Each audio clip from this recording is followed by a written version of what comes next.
నమస్కారం ప్రేక్షకులందరికీ. ఈరోజు నందమూరి తారక రామారావు గారి జాతక విశ్లేషణ సెలబ్రిటీ సిరీస్లో ఇది చెప్పడం జరిగింది. ఎందుకంటే నందమూరి తారక రామారావు గారు సినీ జగత్తులో విశ్వవిఖ్యాత నట సార్వభౌమ నందమూరి తారక రామారావు అనే వ్యక్తి సినీ రంగంలో పెద్ద సంచలనం. రామారావు గారు సినీ రంగంలో ఎంత పెద్ద హీరోగాను వెలుగొందారో మరియు రాజకీయంలో కూడా చాలా పెద్ద స్థాయిలో ప్రపంచమంతా తిరిగి చూసేలాగా వారి రాజకీయ భవిష్యత్తు, రాజకీయంలో ఎదుగుదల కూడా అలాగే ఉంది. తెలుగువారి ఆత్మగౌరవాన్ని తీసుకొచ్చిన నందమూరి తారక రామారావు గారి జన్మజాతకము ఒకసారి విశ్లేషణ చేస్తే జాతకానికి వారి జీవితం అందరికీ తెలుసు. జాతకానికి జీవితానికి మరి జాతకం ఎంతవరకు కరెక్ట్ అనేది మీకు అర్థం కావడానికి గొప్పవారిది కొన్ని జాతకాలు విశ్లేషణ చేయడం జరుగుతుంది. అందులో భాగంగానే ఈరోజు ఎన్టీ రామారావు గారి జ్యోతిష్య హరస్కోప్ మీకు వివరించడం జరుగుతుంది. వీడియో పూర్తిగా చూడండి. వారు 28/5/1923లో విజయవాడలోని నిమ్మకూరు గ్రామంలో జన్మించారు. వారిది తులా లగ్నం, తులా రాశి. లగ్నంలో చంద్రుడు కాబట్టి తులా రాశి అవుతున్నది. వారు జన్మించినప్పుడు వాళ్ళ వారి గ్రహస్థితి ఇలా ఉంది. ఒక హరస్కోప్లో లగ్నంలో చంద్ర గురువులు, ఇక పంచమంలో కేతువు, సప్తమంలో శుక్రుడు, అష్టమంలో రవి బుధులు, నవమ స్థానంలో కుజుడు, ఇక రాహు శని ఏ స్థానంలో? రాహువు లాభస్థానంలో ఉన్నాడు. దశమాధిపతి అయిన చంద్రుడు ఇక్కడ గురువుతో కలిసి లగ్నంలో ఉన్నారు. రామారావు గారి లగ్నంలో చంద్రుడు స్వాతి నక్షత్రం పైన ఉన్నాడు. స్వాతి నక్షత్రానికి అధిపతి రాహువు. రాహు నక్షత్రమైన స్వాతి. ఇక తులా లగ్నం వారికి మంచి కలిసి వచ్చే దశలు ఏంటంటే శని మహర్దశ, గురు మహర్దశ, కోణాధిపతులు అవుతారు. కాబట్టి వీరి దశల్లో చాలా శుక్ర, శని, బుధ మహర్దశ ఒక మంచి స్థాయిలో ఉన్నతంగా వెళ్ళడానికి చాలా. ఈ తులాలగ్నంలో చంద్రుడు ఉన్నందున మనిషి కనిపించే విధానం, మనిషి ముఖవర్చస్సు, వారి హావభావాలు అన్నీ ఈ లగ్నం నుంచి తెలుస్తుంది. అయితే ఇందులోనే లగ్నంలో గురువు ఉన్నాడు కాబట్టి వీరిలో దైవత్వం ఎక్కువగా ఉంటుంది. చూడగానే 10 మందిలో వీరు ప్రత్యేకంగా కనిపిస్తారు. ఇంకోటి ఏంటంటే గురువు ఉన్నందువల్ల వీరికి విపరీతమైన దైవభక్తి, దైవారాధన చాలా ఎక్కువగా ఉంటాయి. ఇంద్ర గురువులు కలిసి ఉన్నందువల్ల ఇది గజకేసరి యోగంగా మారింది. ఈ గజకేసరి యోగం చాలా బ్రహ్మాండంగా ఉంటుంది. అందులోనూ ఇక్కడ లగ్నాధిపతి అయిన శుక్రుడు సప్తమ స్థానంతో లగ్నాన్ని చూస్తున్నాడు. అందువల్ల వీరికి సినీ రంగంలో విశేషమైనటువంటి ఆకర్షణ. వీరు చాలా రకాల పాత్రలు వేశారు కానీ వీళ్ళు ప్రత్యేకమైనటువంటి నటనా చాతుర్యంతో చాలామందిని మెప్పిస్తారు. సినీ రంగంలో చాలా ఉజ్వలమైన భవిష్యత్తు ఉంటుందని చెప్పవచ్చు. ఎందుకంటే కళారంగానికి కానీ శుక్రుడే కారకుడు అవుతాడు. అది కాక తులా లగ్నం అవుతుంది. తులా లగ్నాన్ని శుక్రుడు చూస్తున్నందువల్ల అందులో గజకేసరి యోగం కూడా వీరికి ఉన్నది. లగ్నంలో చంద్రగురుల కలయిక. గురువు లగ్నంలో ఉన్నందున వీరికి చాలా క్రమశిక్షణతో ఉంటారు మరియు న్యాయ లక్షణాలు ఎక్కువగా ఉంటాయి. వీరు ఇతరుల పట్ల మర్యాద ఇవ్వడం, తీసుకోవడం మరియు దైవభక్తి, గురువుల పట్ల ఆదరణ, మంచి పుస్తక పఠనం, వీరికి సాహిత్యం పట్ల పఠనం, సాహిత్య రంగంలో కూడా మంచి ప్రవేశం ఉంటుంది. మరియు గురువు లగ్నంలో ఉన్నందున వీరికి విపరీతమైన దైవభక్తి,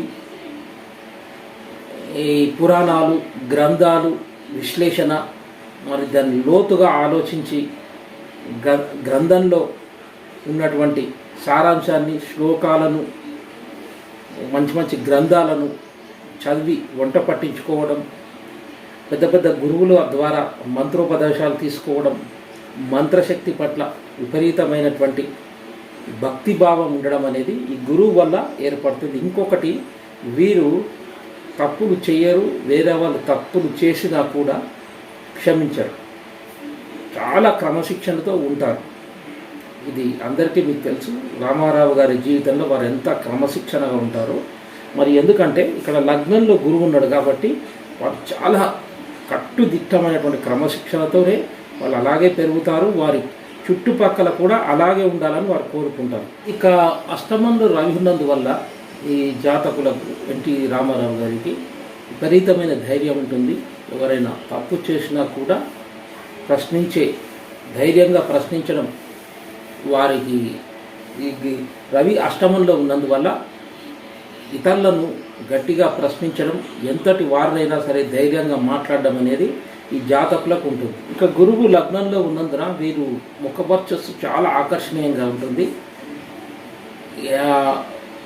వారు దూరంకి వెళ్ళి వస్తూ ఉన్నా కూడా, వారు ఎంతో మందిలో నడుచుకుంటూ వస్తున్నా కూడా ఇలాగే గుర్తుపట్టవచ్చు. ప్రత్యేకంగా కనిపిస్తారు గురువు లగ్నంలో ఉన్నవారు.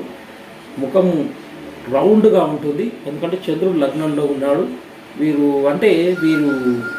పుట్టినప్పటి నుంచి ఒక బొద్దుగా, చాలా ఆరోగ్యంగా, ముఖము వికసిస్తున్న పుష్పంలా కనిపిస్తూ ఉంటుంది. ఎందుకంటే చంద్రుడు లగ్నంలో గురువు ఉన్నందువల్ల వీరు బొద్దుగా పెరగడం, వీరు వ్యక్తి కూడా అలాగే కనిపిస్తున్నాం.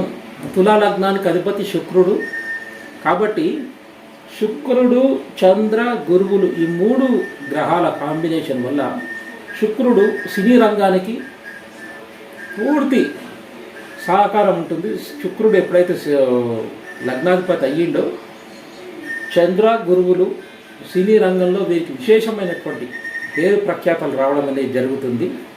ఇంకోటి నాజూకుతనం, అందంగా ఉండడం, చాలా ఆకర్షణీయంగా ఉండడం అని ఇది ఒక ప్రత్యేకంగా కనిపించడం అనేది ఈ శుక్రుని వల్ల కలుగుతుంది.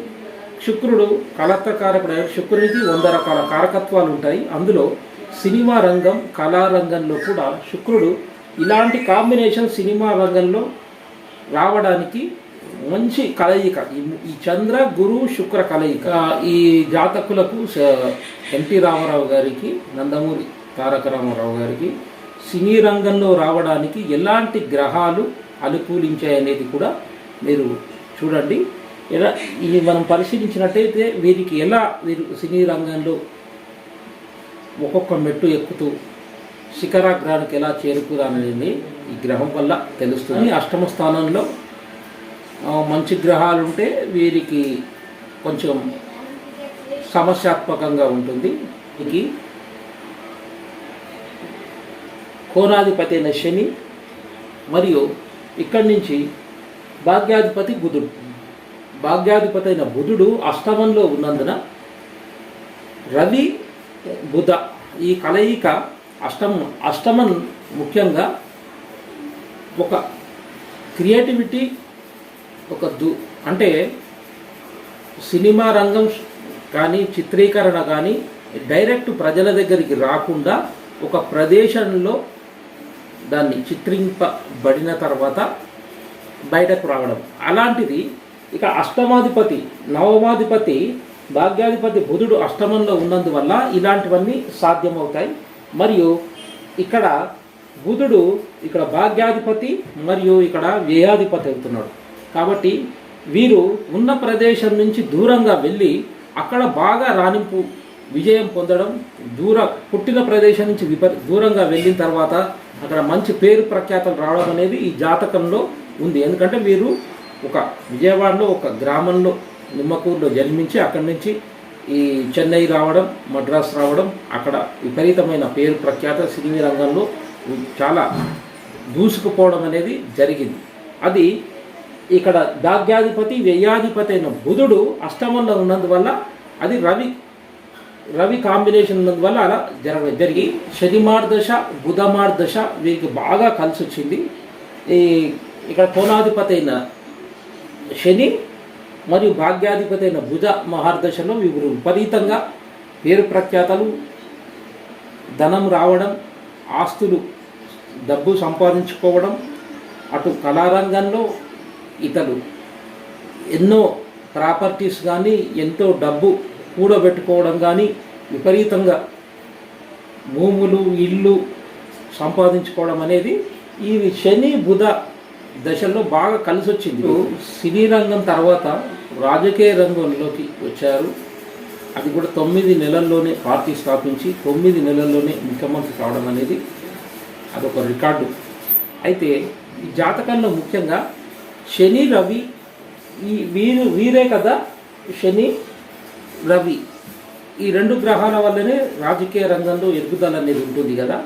మరి వీరికి తులాలగ్నం అయినప్పుడు వీరికి శుక్ర మహర్దశ ప్రారంభంలో వీరు రాజకీయ రంగంలో కానీ రావడం జరిగింది, ముఖ్యమంత్రి కావడం అనేది జరిగింది. ఎలా సాధ్యమయ్యింది? మరి రవి శనిలే కదా దీనికి కారకత్వం రాజకీయ రంగానికి అని అంటే శుక్రుడు ఎలా వీరికి యోగకారకుడు అయ్యాడో ఇప్పుడు తెలుసుకుందాం. శుక్రుడు సప్తమ స్థానం, తులాలగ్నానికి సప్తమం ఇక్కడ మేష రాశి అవుతుంది. సప్తమ స్థానం ఇది ప్రజా క్షేత్రం. సప్తమ భావం ప్రజాక్షేత్రాన్ని చూపిస్తుంది కారకత్వం. అయితే ఈ శుక్రుడు లగ్నాధిపతి ఎప్పుడైతే ప్రజాక్షేత్రమైన సప్తమంలో ఉన్నాడో వీరు కళారంగంలో అంటే ప్రజలకు కావలసిన వినోదాన్ని అందించడం మరియు ప్రజలకు సేవలు చేయడం, ప్రజలకు ఒక లీడర్గా ఉండి వీరు సహాయం చేయడం, కళారంగంలో ఉండి సహాయం చేయడం అనేది సప్తమంలో శుక్రుడు ఉన్నందున, లగ్నాధిపతి శుక్రుడు సప్తమంలో ఉన్నందువల్ల జరగడం, ప్రజలకు వీరు సేవ చేయడం కానీ ఎంటర్టైన్మెంట్ చేయడం కానీ వీరు చేస్తూ ఉంటారు. లగ్నాధిపతి సప్తమంలో ఉన్నందున అంటే వీరి జీవితం ప్రజల కొరకే అన్నట్టుగా ఉంటుంది. ఇప్పుడు ప్రజాకర్షణ విపరీతంగా ఉంటుంది వీరికి. సప్తమంలో శుక్ర రాహువులు కూడా అలాగే కాంబినేషన్ ఉంటుంది. అయితే సప్తమంలో శుక్రుడు ఉన్నందువల్ల విపరీతమైన ప్రజాకర్షణ ఉంటుంది వీరికి. శుక్ర మహర్దశ ప్రారంభమైంది. మరి శుక్ర మహర్దశ రాజకీయ రంగంలో వీరికి ఇంత సహకారం ఎలా లభించింది? శుక్రుడు రాజకీయంలో వీరి ముఖ్యమంత్రి కావడానికి ఎలా సహకరించారు? శుక్రుడు సప్తమంలో ఉండడం, అష్టమంలో రవి బుధ కలయిక వల్ల ఇక్కడ బుధ ఆదిత్య యోగం అనేది ఏర్పడింది. బుధ ఆదిత్య యోగం ఏర్పడడం, ఇక్కడ గజకేసరి యోగం ఏర్పడడం, సప్తమ శుక్రుడు ఇది కారణం. సప్తమంలో ఉన్న శుక్ర మహార్దశ ప్రారంభమై ఇక్కడ ఉన్న సప్తమంలో ఉన్న శుక్ర మహార్దశ ప్రారంభమైనప్పుడు ఈ రవి బుధ కలయిక వల్ల ఏర్పడిన బుధ ఆదిత్య యోగం అనేది యాక్టివేట్ అయ్యింది. అక్కడ 83లో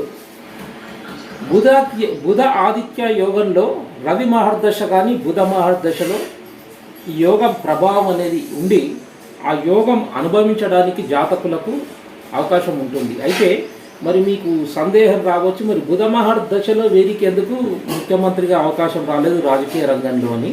అయితే భాగ్యస్థానంలో కుజుడు, వ్యయస్థానంలో శని ఉన్నాడు. ఇక్కడ శని వ్యయస్థానంలో, భాగ్యంలో కుజుడు వల్ల వీరికి లీడర్షిప్ లక్షణాలు ఉన్నాయి. సినీ రంగంలో వీరు ఉన్న టాప్ మోస్ట్ నెంబర్ 1 హీరోగా కొనసాగుతూ సినీ రంగంలో కూడా అగ్రస్థాయి నటుల్లో నెంబర్ 1 స్థానంలో ఉన్నారు వీరు. అది కూడా అక్కడ కూడా సినీ రంగంలో కూడా వీరు చెప్పిందే వేదం, చెప్పిందే శాస్త్రం అన్నట్లుగా వీరు ఏది చెప్తే అదే అయ్యేది. వీరు అందరూ వీరి మాట వినేవారు. వీరు సినీ రంగంలో కూడా ఒక స్థాయిలో ఉండేవారు. అయితే ఇప్పుడు శుక్ర మహర్దశలో ఏమైందంటే సినీ రంగం నుంచి ప్రజారంగంలోకి వచ్చారు వారు. సినీ రంగంలో సినీ రంగంలో కూడా ఒక పెద్ద స్థాయిలో ఉన్నారు. అక్కడి నుంచి సినీ రంగం వెళ్ళిన తర్వాత ప్రజారంగంలో ప్రజల పాలనలో వీరు ముఖ్యమంత్రి కావడం అనేది జరిగింది. ఈ శుక్రమహర్ దశ షష్టాధిపతి అయిన గురువు లగ్నంలో ఉండడం మరియు శుక్రుని గురువు చూడడం, ఇది ఈ సప్తమ దృష్టితో గురువు శుక్రుడిని చూడడం, మరి శుక్రుడు సప్తమ దృష్టితో లగ్నాన్ని చూడడం అనేది జరిగింది. అయితే ఈ శుక్రమహర్ దశలోనే వీరు చనిపోవడం అనేది జరిగింది. ఇలా ఉన్న ఈ రామారావు గారి జాతకంలో ముఖ్యంగా కోణాధిపతుల దశల వల్ల ఒక మంచి స్థానానికి వెళ్ళడం అని జరిగింది. మరియు మన మెగాస్టార్ చిరంజీవి గారి లగ్నం కూడా తులా లగ్నమే కాబట్టి వాటిని కూడా కోణాధిపతుల దశలోనే మంచి స్థానంలోకి ఎదిగారు. తులా లగ్నం వారికి కరెక్ట్ అయిన సమయంలో ఈ లగ్నాధిపతి శుక్ర శని బుధ మహర్దశలు బాగా కలిసి వచ్చాయి. రామారావు గారికి కష్టపడి పని చేస్తూ ఒక ఉద్యోగం చేస్తూ మరి అక్కడి నుంచి కళారంగంలోకి రావడం, అందులో పెద్ద స్థాయిలోకి వెళ్ళడం, మళ్ళీ అక్కడి నుంచి రాజకీయ రంగంలోకి వెళ్ళడం, అది కూడా పెద్ద స్థాయిలో ముఖ్యమంత్రి కావడం, ఆ తర్వాత వీరికి ప్రధానమంత్రి అయ్యే అవకాశం కొద్దిట్లో పోయింది. కానీ ముఖ్యంగా శుక్రమహర్ దశ సప్తమంలో ఉన్నందున మరియు 6th హౌస్ అధిపతి గురువు లగ్నంలో ఉన్నందున గురువు పూర్ణ శుభుడే అయినా ఇక్కడ సప్తమాధిపతి అయిన సప్తమంలో ఉన్న శుక్రుని చూస్తున్నందువల్ల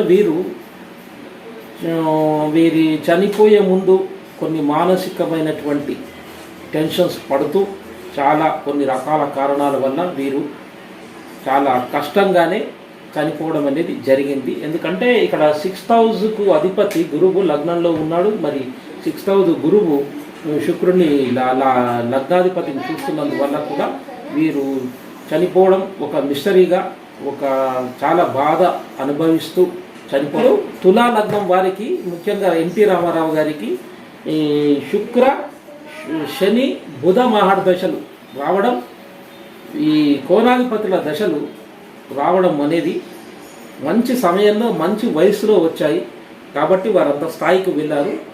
ఇతరుల ఎవరికైనా కూడా మంచి స్థాయిలో చిన్నప్పుడే ఇలాంటి కోణాధిపతుల దశలు వస్తే మంచి స్థానంలోకి ఉజ్వల భవిష్యత్తు ఉంటుంది. అయితే ఇలా రావడం అనేది అసలు గ్రహాలు ఇలా ఎందుకు రావడం లేదు, మాకు వయసు అయిపోయినాక వచ్చింది, మాకు ఇలాంటి టైంలో ఇలా పాపగ్రహాలది జరుగుతుంది అని మీరు అనుకోవచ్చు. అది ఈ గ్రహాలు ఇలా ఏర్పడడానికి మీరు చేసుకున్నటువంటి పూర్వజన్మ పుణ్యం అనుసారం మీకు ఇలా గ్రహాలు ఇలా ఉన్నప్పుడు మీరు మళ్ళీ జన్మెత్తినప్పుడు ఆ గ్రహాలు అక్కడ ఉన్నప్పుడు మీరు జన్మించారని అర్థం. మీ పూర్వజన్మలో చేసినటువంటి పుణ్యం పాపం అనేది గ్రహ రూపంలో మిమ్మల్ని వెంటాడుతూ ఉంది. వీరు రామారావు గారి జాతకంలో చంద్రగురులు లగ్నంలో ఏర్పడడం, ఇది గజకేసరి యోగం. ఇక రెండవది రవి బుధ కలయిక, బుధ ఆదిత్య యోగం ఏర్పడడం, ఇది రెండో యోగం. ఇక లగ్నాధిపతి శుక్రుడు సప్తమంలో ఉండడం, ఇక్కడ వ్యయస్థానంలో శని, భాగ్యస్థానంలో కుజుడు ఉండడం, ఇది బాగా వీరికి కలిసి వచ్చింది. ఇలాంటి జాతకం చాలా యోగం అనే చెప్పొచ్చు. అందుకే వీరు కారణ జన్ముడని అంటారు. సర్వే జన సుఖినో భవంతు.